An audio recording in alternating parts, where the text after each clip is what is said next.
Hi, I'm Scott Reall, author of Journey to Freedom series and founder of Restore Small Groups. And today's moment of hope is about comparisons.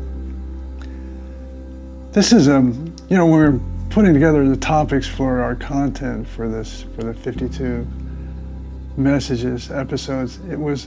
This one was kind of a tough one to talk about, but also the more we looked at it, really felt it was necessary that we live in a society, or we live in a modern world where with social media and Facebook and Instagram, just all these things, we're just constantly bombarded with images of other people who seem to be more attractive, have more this, more that. So it's really hard not to live in a world where we're constantly comparing ourselves to what we think the world admires or is attracted to.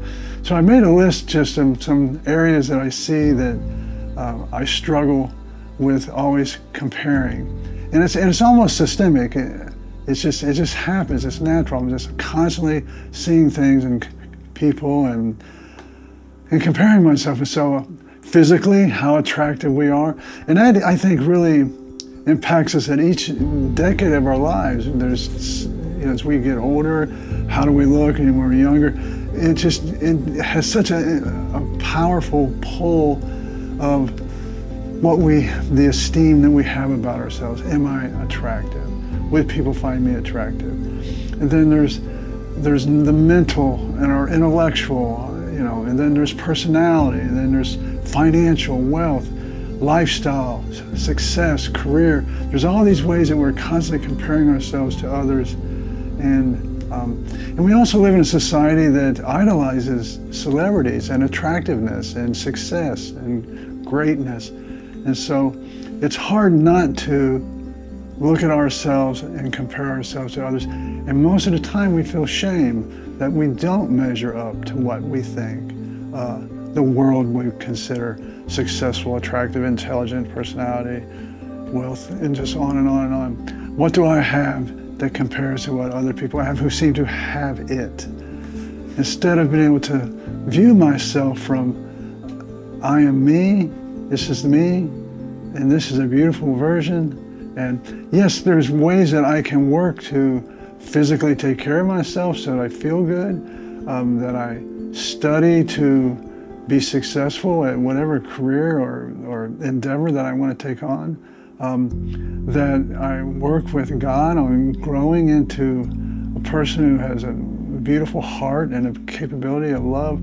But it all begins with kind of like what we were talking about last week, is loving ourselves for who I am, who we are, and who we are in Christ, and allowing that to define us. Dietrich Bonhoeffer, in his biography, which is one of the greatest books I've ever read, said this, that how the world defines success is not how God defines success. And so if I'm allowing the world to determine and dictate to me how I view myself, that puts me in a very hazardous position.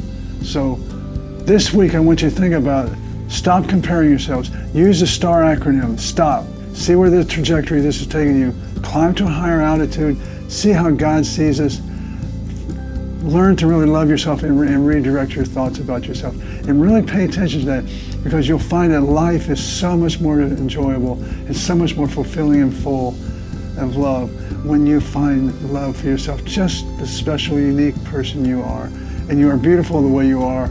And that's so stop comparing. Just stop it and look inward with a beautiful glance. So stay on the path. Remember, we're better together.